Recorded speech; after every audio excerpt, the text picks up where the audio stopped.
Well, thanks for visiting us this morning at KTALnews.com. I'm meteorologist Josh Marces, and this is your Tuesday morning forecast update. The forecast starts out in rough shape with the hot temperatures today, but it does get better. I promise you, we'll have some relief in some areas as soon as tomorrow, but everybody will feel that relief late this week and into the weekend here. Yesterday, we did reach 104 in Shreveport. 106 was the high in Texarkana. We'll be in that neighborhood again today. This area of high pressure that is absolutely scorching us is beginning to move away from us, and that will allow some of the changes in the upcoming days. I think probably just as hot today, but wouldn't be surprised if a few locations cool down a degree or two, which isn't going to make much of a difference today, but we are going to be above 100 in most locations. So starting out this morning close to 80 degrees or so, that gives us the running start and will boost most of us close to 100 probably by the early afternoon today, maybe noon or 1 p.m. And then we'll top out about 103, 104 in some of the more populated areas today. So as of today, our heat advisory has been upgraded to an extreme heat warning.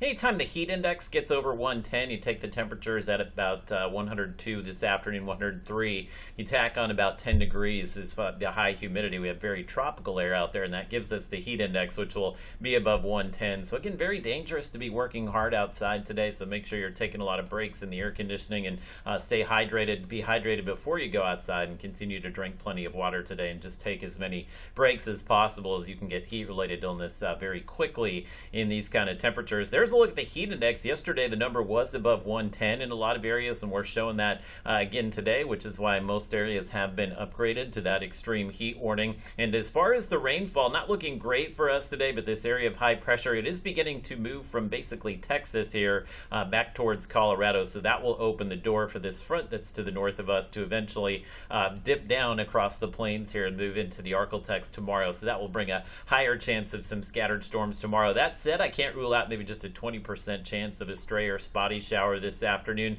Looks like the highest chance of rain will stay near and north of Interstate 30. Had a few storms out in these locations yesterday, but again, we can't rule out maybe those afternoon pop-ups just about anywhere today. But the better chance of rain will come in with the front tomorrow. If we can stir up the rain early enough in the day, we'll drop most of us below 100. It's still going to be very hot and humid tomorrow, but by the time we get to Thursday, we'll be on the more pleasant side of the front here. Actually should lose some of the humidity late this week and into the weekend as well, so things going to feel much better for us by the time you wake up on Thursday and Friday in most areas here. And we're showing about half an inch to an inch of rain. Again, not enough to keep us from seeing some of those abnormally dry conditions here. Hopefully that will help out with the burn bans. Again, Caddo Parish, Marion County, as of last check, we're still under the burn bans. And the tropical update today, we still have Hurricane Erin off the east coast of the U.S. It is beginning that turn to the north here, and it will continue to make that turn, so it may skirt just the outer banks of the Carolinas here. Some pretty big rip currents and high waves on the east coast, but no direct impacts